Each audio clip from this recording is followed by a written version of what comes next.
বিসমিল্লাহির রহমানির রহিম। সিরাজগঞ্জ অনলাইন স্কুলের পক্ষ থেকে সবাইকে স্বাগতম।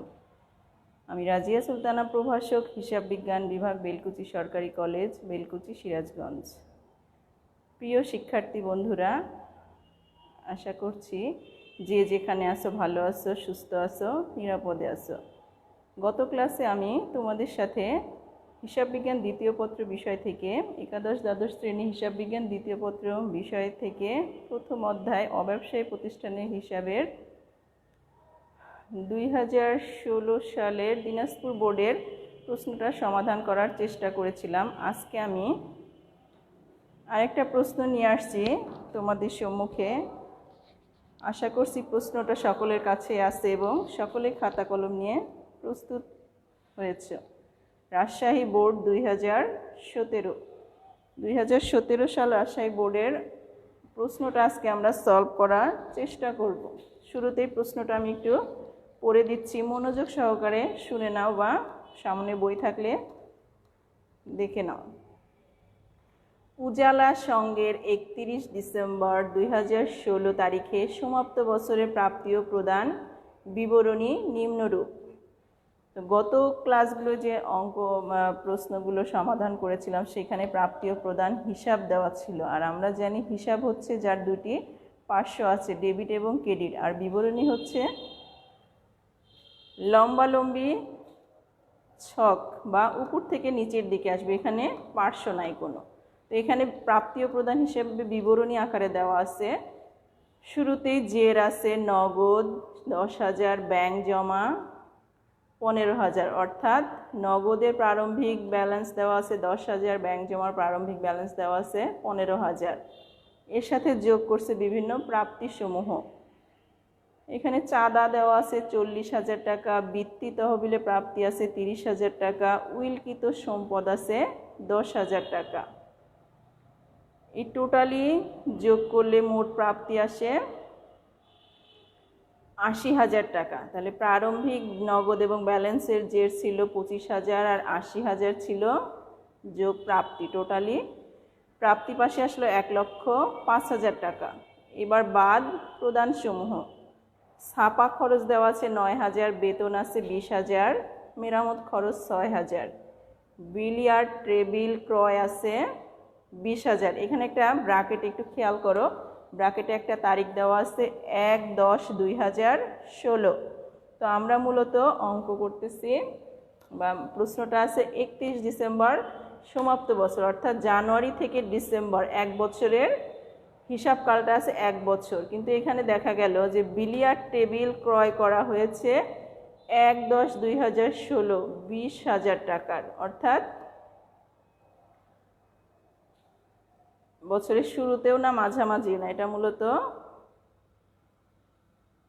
10 মাসে কেনা হয়েছে। আচ্ছা, তারপর নিচে জের দেওয়া আছে, নগদের সমাপনী জের আছে 13,000, ব্যাংক জমা আছে 30,000। তাহলে টোটাল প্রদান আছে 62,000 এবং সমাপনী ব্যালেন্স বের হলো 43,000। টোটালি প্রদান পাশে 1,05,000। এবার ছকের বিবরণীর নিচে একটু খেয়াল করো, 2016 সালের 1 জানুয়ারিতে, অর্থাৎ প্রারম্ভিক যে কিছু তথ্যাবলী থাকে সম্পদ এবং দায়ের ব্যালেন্স, সেখানে শুরুতেই দেখা যাচ্ছে বিলিয়ার্ড টেবিল আছে 20,000 টাকা, আসবাবপত্রের প্রারম্ভিক ব্যালেন্স দেওয়া আছে 25,000 টাকা, বৃত্তি তহবিলের প্রারম্ভিক ব্যালেন্স দেওয়া আছে 16,000 টাকা, অনাদায়ী চাঁদা 2,000 টাকা, অর্থাৎ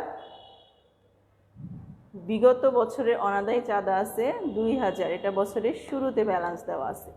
অন্যান্য তথ্যাবলী একটু খেয়াল করো, স্থায়ী সম্পত্তির উপর 5% হারে অবচয়ের ব্যবস্থা করতে হবে, অর্থাৎ এই ক্ষেত্রে সমন্বয় বা অন্যান্য তথ্যাবলীতে একটা মাত্র আইটেম দেওয়া আছে, স্থায়ী সম্পদের উপর 5% অবচয় ধার্য করতে হবে। এরপরে করণীয়তে বলল, ক নম্বরে আছে 31 ডিসেম্বর 2016 তারিখে বৃত্তি তহবিলের জের নির্ণয় করো। খ নম্বরে বলছে প্রারম্ভিক মূলধন তহবিল নির্ণয় করো। গ নম্বরে বলছে 31 ডিসেম্বর 2016 তারিখে সমাপ্ত বছরের আয় ব্যয় বিবরণী প্রস্তুত করো। এক্ষেত্রে কিন্তু আমাদের বিবরণী প্রস্তুত করতে বলছে। তো আমরা খাতা কলম নিয়ে রেডি হয়ে যাই, শুরু করি, ক নম্বর শর্তটা পূরণ করার চেষ্টা করি। ক নম্বর, বৃত্তি তহবিলের জের নির্ণয়। শিরোনাম দিয়ে নেই, বৃত্তি তহবিলের জের নির্ণয়। আমরা আবারও প্রশ্নটা মনোযোগ দিয়ে পড়ে দেখব যে বৃত্তি তহবিল সম্পর্কে কোথায় কোথায় ইনফরমেশন দেওয়া আছে।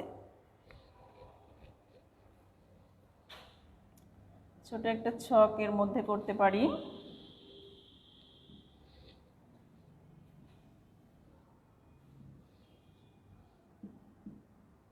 বিবরণ টাকা।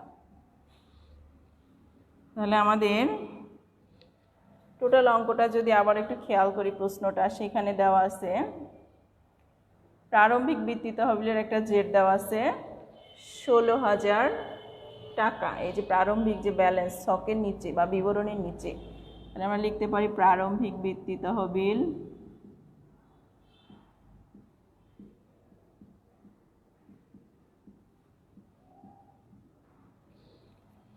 16,000 টাকা। তহবিলের বিষয়টা এরকম যে তহবিল বাবদ যদি নতুন কোনো প্রাপ্তি থাকে, যে কোনো তহবিলে নতুন যদি প্রাপ্তি থাকে বা আয় থাকে সেটা যোগ করতে হবে।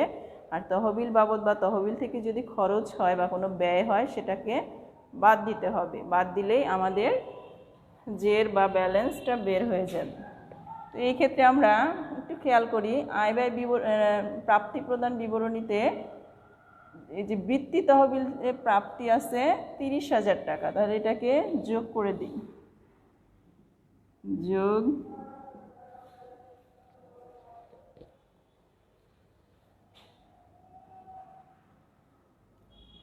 বৃত্তি তহবিলে প্রাপ্তি লিখতে পারি, নতুন প্রাপ্তি লিখতে পারি, একটা লিখলেই হবে 30,000। যোগ করলে 16,000 আর 30,000 46,000। এরপরে দেখি প্রদান পাশে আছে যে নিচের আইটেমটা বৃত্তি প্রদান, তাহলে বাদ দিতে হবে। প্রদান করলে যেহেতু কমে যায়, বৃত্তি প্রদান করলে তহবিল থেকে কমে যাবে, বাদ বৃত্তি প্রদান আছে 7,000। 46,000 থেকে 7,000 বাদ দিলে থাকে কত? 39,000 টাকা। তাহলে বৃত্তি তহবিলের জের হলো 39,000 টাকা। এটা আমাদের উদ্বৃত্ত পত্রে মূলধন হিসাবে যোগ করে দিতে হবে। তাহলে ক নম্বর যে অপশনটা ছিল বৃত্তি তহবিলের জের নির্ণয়, মোটামুটি আমরা জের নির্ণয় করে ফেলেছি। এবার খ নম্বরে বলা আছে প্রারম্ভিক মূলধন হিসাব নির্ণয় করতে বলছে, বা প্রারম্ভিক মূলধন তহবিল নির্ণয়। এই ক্ষেত্রেও আমরা টোটাল অঙ্কটা আজকে বিবরণী ছকে করি।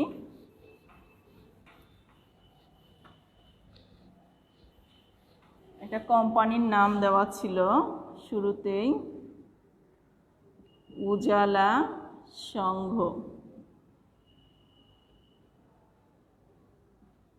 আচ্ছা,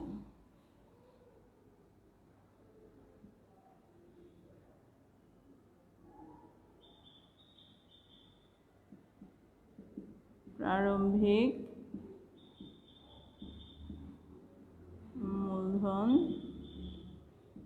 তহবিল, ইচ্ছে করলে আমরা তারিখটা দিয়ে দিতে পারি, না দিলে সমস্যা নাই, যেহেতু প্রারম্ভিক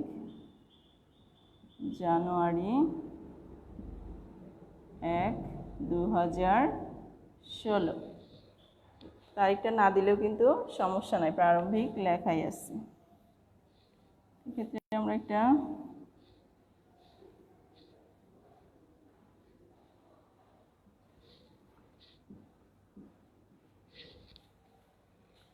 ছক টেনে নিলাম।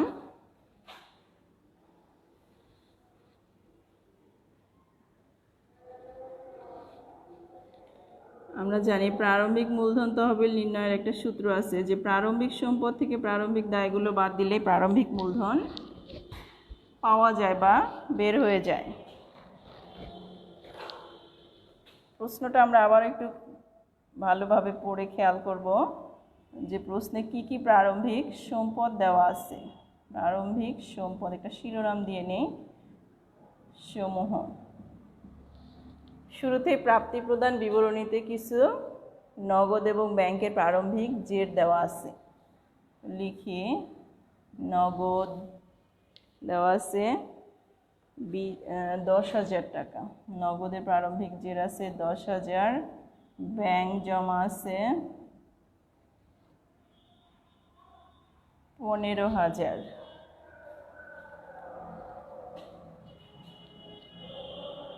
এবার দেখি আরও কোনো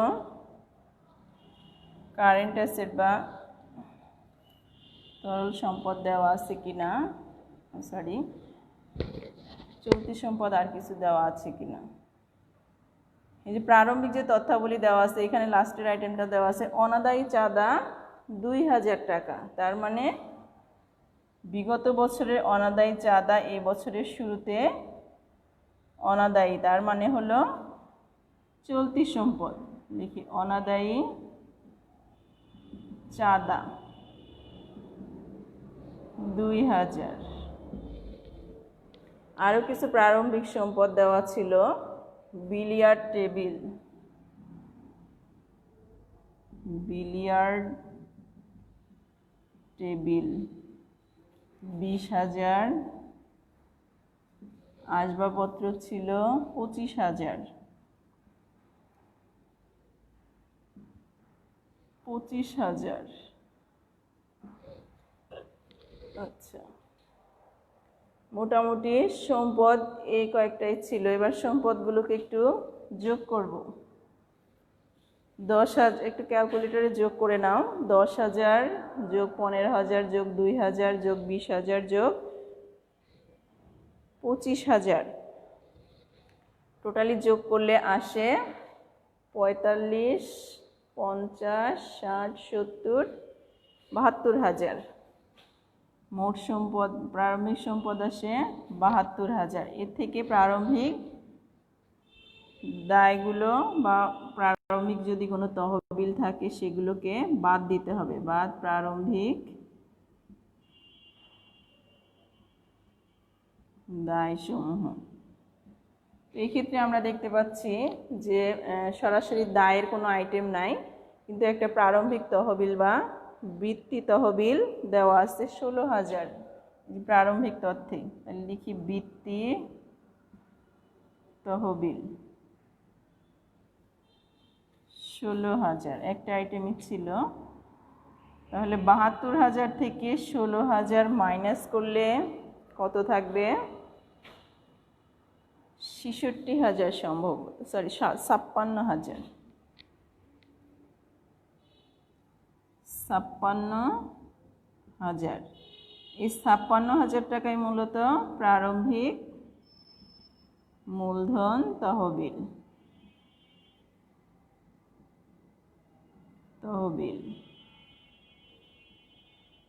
তাহলে খ নম্বর আইটেম বা অপশনটা সমাধান মোটামুটি হয়ে গেল। এবার আসি গ নম্বর। গ নম্বরে করতে বলছে 31 ডিসেম্বর 2016 সমাপ্ত বছরের আয় ব্যয় বিবরণী।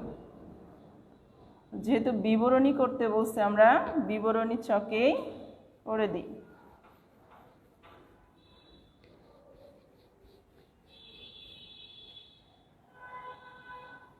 তাহলে গ নম্বরে এসে একটা ছক টেনে ফেলো।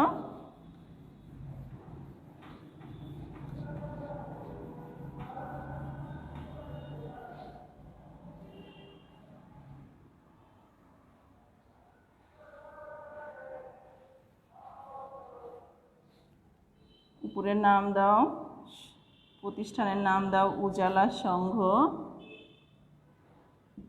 আয় ব্যয় বিবরণী 2016 সালের 31 ডিসেম্বর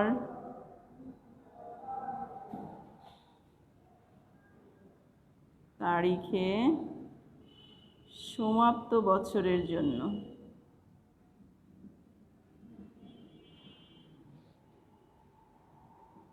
আচ্ছা,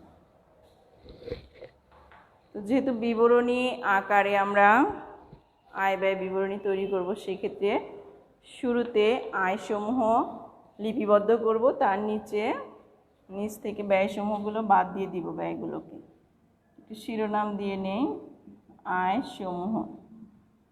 এবার আমরা প্রাপ্তি প্রদান বিবরণীতে একটু খেয়াল করি আর সমন্বয়গুলো একটু খেয়াল করি। তো প্রাপ্তি প্রদান বিবরণীতে এই যে প্রাপ্তির মধ্যে শুরুতে আছে চাঁদা।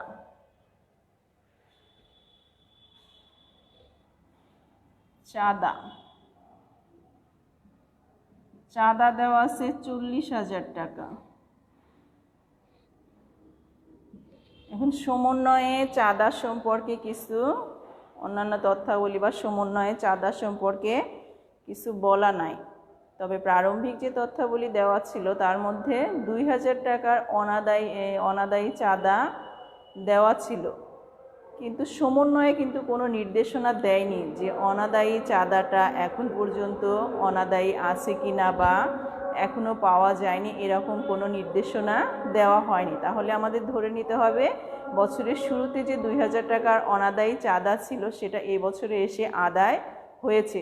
আর যেহেতু এটা বিগত বছরের অনাদায়ী চাঁদা এই বছরে আদায় হয়েছে, তো আমরা এক্ষেত্রে বিগত বছরের আইটেমগুলোকে বাদ দিয়ে দিব। পরবর্তী বছরের যদি কোনো আইটেম থাকে সেগুলোকেও বাদ দেব। শুধুমাত্র চলতি সালের বা চলতি হিসাবকালের আয় এবং ব্যয়গুলোকে লিপিবদ্ধ করব, সেটা নগদে হলেও করব, বাকিতে যদি হয় লিপিবদ্ধ করব।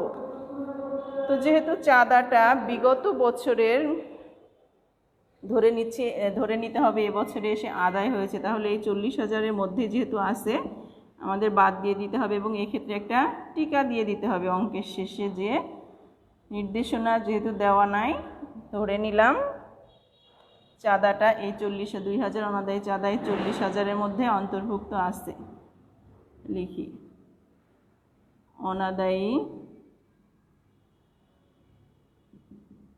বা বিগত অনাদায়ী চাঁদা লিখতে পারি বিগত বছরে, তাহলে বোঝা যাবে বিগত বছরের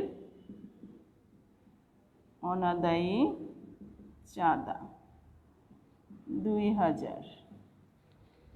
আচ্ছা, আয় মূলত এই একটা আইটেমই দেখা যাচ্ছে, তাহলে আমরা বাইরের কলামে লিখে দেই 38,000 টাকা আয়ের ব্যালেন্স আসলো। এর থেকে ব্যয়গুলোকে বাদ দিয়ে দিই, লিখি বাদ ব্যয় সমূহ। এবার প্রধান পাশে গেলে আমরা ব্যয়গুলোকে চিহ্নিত করতে পারবো। শুরুতেই আছে ছাপা খরচ 9,000, লিখে দেই ছাপা খরচ 9,000। এর সাথে কিন্তু কোনো সমন্বয় দেওয়া নাই। আচ্ছা, এরপরে আসি বেতন প্রদান, বা শুধু বেতনও লিখতে পারি 20,000। মেরামত খরচ আছে 6,000, মেরামত খরচ। বেতনের সাথে কিন্তু কোনো সমন্বয়ে কিচ্ছু বলা ছিল না। মেরামত খরচ আছে 6,000 টাকা। আচ্ছা, এরপর আছে বিলিয়ার্ড টেবিল ক্রয়। বিলিয়ার্ড টেবিল মূলত কোন গেমস খেলার একটা টেবিল, অর্থাৎ এই যে উজালার সঙ্গের স্পোর্টসের জন্য একটা টেবিল কেনা হয়েছে, যে টেবিলটা কিন্তু ওই প্রতিষ্ঠানে দীর্ঘদিন থেকে যাবে। তার মানে এটা হলো স্থায়ী সম্পদ। আর স্থায়ী সম্পদ বাবদ যদি কোনো ব্যয় হয় সেটা মূলধন জাতীয় ব্যয়। তো মূলধন জাতীয় ব্যয়কে আয় বিবরণীতে লিপিবদ্ধ করা যাবে না, তার মানে এটা আসবে না। আচ্ছা, বৃত্তি প্রদান, এটার কাজ মূলত আমাদের উদ্বৃত্ত পত্রে। আচ্ছা, এছাড়া আর কোনো খরচ নাই, তবে সমন্বয় বা অন্যান্য তথ্যাবলীতে বলা আছে স্থায়ী সম্পত্তির উপর 5% হারে অপচয় ধার্য করতে হবে। তো এই প্রশ্নে আমাদের স্থায়ী সম্পত্তি দুইটা আছে, একটা আছে বিলিয়ার্ড টেবিল আর একটা আছে আসবাবপত্র। তো এখানে বিলিয়ার্ড টেবিলের একটা গণনা করতে হবে, কারণ বিলিয়ার্ড টেবিল বছরের শুরুতে ছিল, আবার চলতি বছরে এই যে প্রাপ্তি প্রদান হিসাবে প্রাপ্তি পাশে দেওয়া আছে, প্রদান পাশে বিলিয়ার্ড টেবিল ক্রয় করা আছে 20,000 টাকা। এখানে আবার একটা তারিখ দেওয়া আছে। তো চলতি বছরে ক্রয়ে যদি তারিখ দেওয়া থাকে তবে তারিখ অনুযায়ী তার উপরে অবচয় ধার্য করতে হবে, আর যদি তারিখটা দেওয়া না থাকতো তাহলে আমরা প্রারম্ভিক বিলিয়ার্ড টেবিলের উপরে অবচয় ধার্য করলেই আমাদের অঙ্ক হয়ে যেত। তো যেহেতু নতুন ক্রয়ের উপর তারিখ দেওয়া আছে, তাহলে প্রারম্ভিক বিলিয়ার্ড টেবিলের উপরে আমরা বছরের শুরু থেকে অবচয় ধার্য করব, অর্থাৎ 1 বছরের অবচয় ধার্য করব। আর নতুন যে ক্রয় আছে 20,000 টাকা, সেখানে যেহেতু তারিখ দেওয়া আছে সেক্ষেত্রে আমরা তারিখ অনুযায়ী অবচয় ধার্য করব। তো এখানে লিখি বিলিয়ার্ড টেবিলের অবচয়, বিলিয়ার্ড টেবিলের অবচয় আমরা একটু গণনা করতে পারি সাইটে, যে বিলিয়ার্ড টেবিল প্রারম্ভিক ছিল, প্রারম্ভিকের অবচয় হবে বিলিয়ার্ড টেবিলের টেবিল 20,000 গুণন 5%, তাহলে আসে 1,000 টাকা। আর নতুন যেটা ছিল,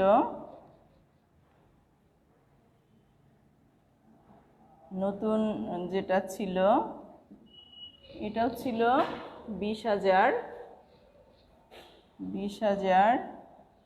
গুণন 5%। যেহেতু 1/10/2016 সালে ক্রয় করা হয়েছে, তাহলে 10, 10, 11, 12 3 মাসের অবচয় আসবে। নতুন ক্রয়ের উপরে আসবে 3 মাসের অবচয়। 12 দিয়ে ভাগ করব, 20,000 5% ধরে 12 দিয়ে ভাগ করে 3 দিয়ে গুণন করলেই 3 মাসের অবচয় চলে আসবে। তাহলে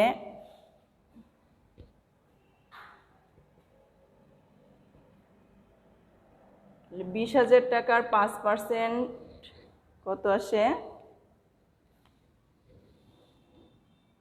1,000, তাকে 12 দিয়ে ভাগ করলে 3 দিয়ে গুণন করলে কত আসবে? একটু ক্যালকুলেটরে করে নাও, আমার এখানে করা আছে 250 টাকা, মানে 250 টাকা। আচ্ছা, তাহলে টোটাল আমাদের অবচয় আসতেছে বিলিয়ার্ড টেবিলের উপর 1250 টাকা অবচয় আসতেছে।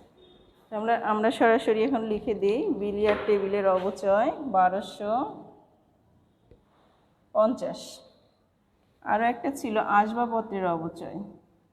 স্থায়ী সম্পত্তি যেহেতু বলছে যতগুলো স্থায়ী সম্পত্তি আছে প্রত্যেকটার উপর অবচয় ধার্য করতে হবে। আসবাবপত্র প্রারম্ভিক একটাই দেওয়া আছে 25,000। 25,000-এর 5% অবচয় আসবে কত? ক্যালকুলেটরে অবচয়টা বের করে ফেলো। এখানেও 1250 টাকায় আসবে। তো মোটামুটি আমাদের খরচের আইটেম এই কয়েকটাই ছিল। এবার একটু ক্যালকুলেটরে যোগ করো। 9,000 যোগ 20,000 যোগ 6,000 যোগ 1250 যোগ আবারও 1250, টোটাল খরচগুলো যোগ করলে আসে 37,500। আমরা একটু খেয়াল করি যে আমাদের এই বছরে 2016 সালে এই প্রতিষ্ঠানের আয় ছিল 38,500 আর ব্যয় 38,000 টাকা ছিল, আর ব্যয় হয়েছে 37,500। তো এই ক্ষেত্রে সামান্য একটু আয় বেশি হয়েছে। তো ব্যালেন্স করলে আমার 500 টাকা, এই 500 টাকায় নিট আয় হয়েছে এই প্রতিষ্ঠানে। এই ক্ষেত্রে আমরা লিখব কি? ব্যয় অতিরিক্ত আয়। ব্যয় অতিরিক্ত আয় হলো 500 টাকা, যেটা মূলধন হিসাবে স্থানান্তরিত হবে।